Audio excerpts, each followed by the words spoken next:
नमस्ते, कैसे हैं आप सब। आज हम सीखेंगे चंद्र भेदन प्राणायाम। चंद्र भेदन प्राणायाम की विधि, उसके लाभ, किन लोगों को ये करना चाहिए, किन लोगों को नहीं करना चाहिए, ये सारी बातें हम करेंगे। सबसे पहले जानते हैं कि चंद्र भेदन का मीनिंग क्या है। चंद्र का मीनिंग है मून और भेदन का मीनिंग है पियर्सिंग, यानी भेदना, प्रवेश करना। योग में 72,000 नाड़ियों की बात करी गई है। उसमें से ही दो नाड़ियां हैं, सूर्य नाड़ी और चंद्र नाड़ी। जो हमारा राइट नॉस्ट्रल है उसे हम सूर्य नाड़ी कहते हैं और उसे योग में पिंगला नाड़ी भी कहा जाता है। उसी तरह से जो हमारी लेफ्ट नॉस्ट्रल है उसे हम चंद्र नाड़ी कहते हैं, उसे ईड़ा नाड़ी भी कहा जाता है। जब ये दोनों नाड़ियां बैलेंस में होती हैं तो हमें कम से कम बीमारियां लगती हैं। तो अब जानते हैं कि ये प्राणायाम, चंद्र भेदन प्राणायाम, किन लोगों को करना चाहिए और किन लोगों को नहीं करना चाहिए। तो सबसे पहले बात करते हैं कि किन लोगों को ये प्राणायाम करना चाहिए। जिनका बीपी हाई रहता है उन लोगों के लिए प्राणायाम बहुत अच्छा है। जिन लोगों के शरीर में अग्नि तत्व की प्रधानता रहती है, यानी शरीर में बहुत ज़्यादा हीट रहती है, आपने देखा होगा बच्चों को कई बार गर्मियों में नाक से खून आ जाता है, वो इस अभ्यास को करें तो बहुत अच्छा लाभ मिलेगा। या फिर आपने देखा है कि कई बार हमारे हार्ट बर्न की प्रॉब्लम होती है, यानी छाती में जलन होती है, एसिडिटी होती है, तब आप इसे कर सकते हैं। फीवर हो जाता है तब इसमें आपको लाभ मिलेगा। अल्जाइमर, मेमोरी, हमारी याददाश्त कमज़ोर हो जाती है उसके लिए, या मिर्गी के दौरे आते हैं, एपिलेप्सी की प्रॉब्लम है, वो लोग इस प्राणायाम को कर सकते हैं। अब कौन लोग इन प्राणायाम को नहीं कर सकते? जिनका बीपी लो रहता है वो इस प्राणायाम को ना करें। कई बार कई लोग गर्मियों के दिनों में एसी चलाते हैं, थोड़ी देर बाद उन्हें ठंड लगने लगती है, तो उनका बीपी लो है। अगर आपका बीपी लो है, आप इस प्राणायाम को करेंगे तो आपका बीपी और लो हो जाएगा, तो आप इस प्राणायाम को ना करें। बहुत ज़्यादा कफ बनता है शरीर के अंदर तो वो ना करें इस प्राणायाम को। कई लोगों को टॉन्सिल्स की प्रॉब्लम होती है या फिर थ्रोट इन्फेक्शन बहुत जल्दी हो जाता है, वो लोग इस प्राणायाम को बिल्कुल भी ना करें। एस्थमा, ब्रोंकाइटिस है, वो लोग इस प्राणायाम को ना करें। और देखिए, ये प्राणायाम उन लोगों के लिए भी बहुत अच्छा है जिनको कोई भी न्यूरोलॉजिकल डिसऑर्डर है, ठीक है ना। मैंने अभी बता दिया कि किन लोगों के लिए प्राणायाम सही है और किन लोगों को ये प्राणायाम नहीं करना है, तो ये चीज़ों का ध्यान रखिएगा। अब बात करते हैं इसकी विधि। तो कोई भी हम प्राणायाम करते हैं, सबसे पहले उसमें हमारा सिटिंग पोस्चर अच्छा होना चाहिए, ठीक है ना।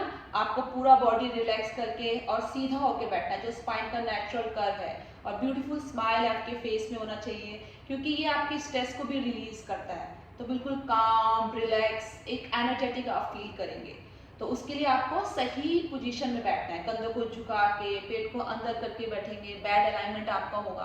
अंदर के ऑर्गन्स जो है वो प्रेशर में आ जाएंगे, वो अंदर अच्छे से कार्य नहीं कर पा रहे, तो प्राणायाम का पूरा लाभ आपको नहीं मिलेगा। डायफ्राम आपको देखिए ऐसे प्रेशर में, इस तरह से पूरा अच्छे से ओपन होके आराम से बैठना है आपको। ये प्राणायाम आप ऑफिस में भी कर सकते हैं, घर पे आराम से बिस्तर में बैठ के कर सकते हैं, चेयर में बैठ के कर सकते हैं। पर सुबह खाली पेट करेंगे तो बहुत ज़्यादा लाभ मिलेगा। या फिर शाम के टाइम 3-4 घंटे हो गए हैं, आपने हैवी खाना नहीं खाया, तो आप कर सकते हैं। और इस प्राणायाम को अगर बैठ के आपको करने में प्रॉब्लम है, आप वॉल का सपोर्ट ले सकते हैं। अगर बिस्तर में आप कर रहे हैं तो कईयों के बिस्तर जो गद्दे होते हैं वो बहुत सॉफ्ट होते हैं, सॉफ्ट गद्दे तो वैसे भी यूज़ नहीं करने चाहिए। और अगर उसमें आप बैठेंगे तो आपका सिटिंग पोस्चर अच्छा नहीं होगा, लोअर बैक में भी पेन आ जाएगा, वहाँ नहीं बैठना है आपको, ठीक है। मेरे पास योगा ब्रिक है, मैं इसको यूज़ कर रही हूँ। जो ज़मीन पे बैठना चाहते हैं, जिनके पैर इस तरह से नहीं है, नहीं मोड़ के बैठ पाते हैं, स्ट्रेचिंग अच्छी नहीं है, वो योगा ब्रिक यूज़ करिए। नहीं है तो आप घर पे कोई स्टूल होगा छोटा, आप उसको ऐसे लगा लीजिए नीचे, ठीक है, और फिर आराम से कंफर्टेबल होकर बैठ जाइए। इसमें बहुत इजी और कंफर्टेबल आप बैठ जाएंगे, ठीक है। नहीं तो चेयर में बैठ के कर लीजिए। अब इसकी विधि को जानते हैं कि इसकी विधि क्या है।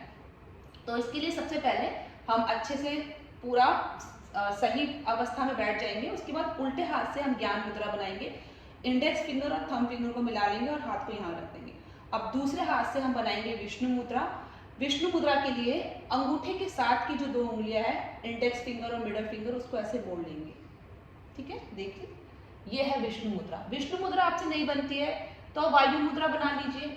इस इंडेक्स फिंगर को अंगूठे के एंड पे मिला लीजिए, ठीक है। अगर मुद्रा बनाने आपको शुरू में अनकंफर्टेबल हो रही है, कोई बात नहीं है, बगैर मुद्रा के भी आप कर सकते हैं। मुद्रा से करेंगे तो और लाभ है, ठीक है। अब इसको करना क्या है, इसमें सबसे पहले ये बात ध्यान रखिएगा कि अनुलोम विलोम इसमें आप बीच में डाल देते हैं, वो अलग है, और ये चंद्र भेदन प्राणायाम जो है अलग है। इसमें हमको क्या करना है, हमको लेफ्ट साइड से, लेफ्ट नॉस्ट्रल से सांस लेनी है और राइट से सांस को छोड़ना है। पूरे प्रोसेस में यही रहेगा, ठीक है ना। राइट से सांस नहीं लेनी है, लेफ्ट से सांस लेनी है और राइट से छोड़ना है। तो इसको कैसे करेंगे देखिए। पहले ऐसे ये विष्णु मुद्रा बनाई, अंगूठे से सीधे हाथ के नॉस्ट्रल को बंद किया और उल्टे हाथ के नॉस्ट्रल से हमने सांस भरी। सांस भरने के बाद उस उल्टे हाथ के नॉस्ट्रल को बंद कर दिया, फिर सांस छोड़ी सीधे हाथ के नॉस्ट्रल से। ये एक राउंड हो गया हमारा। ऐसे हम 10 राउंड कर सकते हैं, बिगिनर है तो शुरू में, ठीक है ना। और अब इसको अगर हम करेंगे कैसे, मैं आपको बता देती हूँ। चलिए हम सब एक बार साथ में कर लेते हैं, थोड़ा सा टाइम लगेगा, कोई बात नहीं। बैठेंगे और सीधे हाथ के नॉस्ट्रल से, सीधे हाथ के नॉस्ट्रल को हम बंद करेंगे अंगूठे से। अब उल्टे हाथ से सांस भरेंगे, उल्टे साइड से, उल्टी नॉस्ट्रल से हमने सांस भरी। अब उल्टे नॉस्ट्रल को बंद कर दीजिए। अब सीधे नॉस्ट्रल से सांस छोड़िए, सीधे साइड से। एक राउंड हो गया। अब इस सीधे साइड को, सीधे नॉस्ट्रल को बंद कर दीजिए, फिर दोबारा से उल्टे साइड से सांस लीजिए, उल्टे नॉस्ट्रल से। अब उल्टे नॉस्ट्रल को बंद करिए और सीधे नॉस्ट्रल से छोड़ दीजिए। ये हमारा दूसरा राउंड हो गया, ठीक है। ऐसे आपको धीरे धीरे 10 राउंड करने हैं।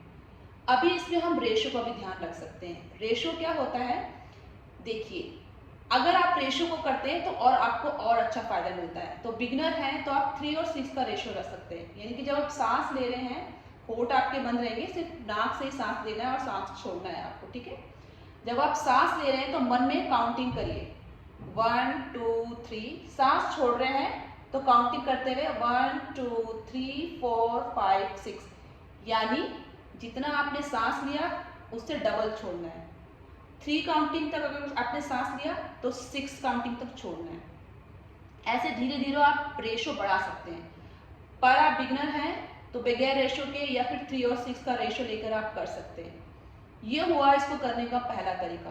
और इसको करने का दूसरा तरीका भी है, जिसमें हम कुंभक लगाते हैं, ब्रीथ रिटेंशन करते हैं, सांस को रोकते हैं। बिगिनर पहले तरीके के साथ ही काफ़ी समय तक उसको करते रहिए, उसके बाद ही इस दूसरे अभ्यास के साथ जुड़ेंगे, स्विच होंगे। तो दूसरा अभ्यास है कुंभक के साथ। उसमें क्या करना है, उसी तरह से हमने सांस भरी सीधे नॉस्ट्रल से, काउंटिंग करते हुए मन में 1 2 3। अब दोनों नॉस्ट्रल को बंद करके कुंभक लगा दिया। 3 काउंटिंग तक हम सांस को रोक के रखेंगे, 1 2 3।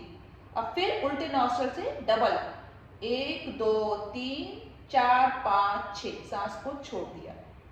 ये हमारा एक राउंड हो गया।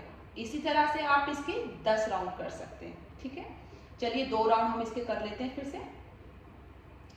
अभी हम सीधे नॉस्ट्रल को बंद करेंगे, उल्टे नॉस्ट्रल से सांस भरेंगे, 1 2 3। अब दोनों नॉस्ट्रल को बंद करके सांस को रोकेंगे, कुंभक 1 2 3। अब उल्टे नॉस्ट्रल से सांस को छोड़ेंगे, सॉरी, सीधे नॉस्ट्रल से सांस को छोड़ेंगे, 1 2 3 4 5 6, ठीक है। दोबारा से करते हैं, कंफ्यूज नहीं होना बिल्कुल भी। दोबारा करते हैं, चलिए। सीधे नॉस्ट्रल को बंद करेंगे, उल्टे नॉस्ट्रल से सांस भरिए, 1 2 3। दोनों नॉस्ट्रल को बंद करके सांस रोकिए, 1 2 3। अब सीधी तरफ से सांस को छोड़ना है, 1 2 3 4 5 6। अब सीधी नॉस्ट्रल को बंद कर लीजिए और उल्टी नॉस्ट्रल से सांस लीजिए, 1 2 3। दोनों नॉस्ट्रल को बंद करिए, 1 2 3। अब दोबारा से उल्टे नॉस्ट्रल से सांस छोड़ेंगे, 1 2 3 4 5 6। ये 2 राउंड हो गए। ताकि आप कंफ्यूज ना हो, इसलिए 2 राउंड मैंने कंटिन्यू बता दिए हैं। इस तरह से आप 10 राउंड कर सकते हैं। और गर्मियाँ आ चुकी हैं, ये प्राणायाम, चंद्र भेदन प्राणायाम आपको बहुत लाभ देगा। दूसरों को भी बताइए ताकि उनको भी लाभ मिल सके। फिर हम मिलते हैं किसी नए वीडियो में, तब तक के लिए लव यू ऑल। फिर मिलते हैं एक नए वीडियो में। Thank you so much.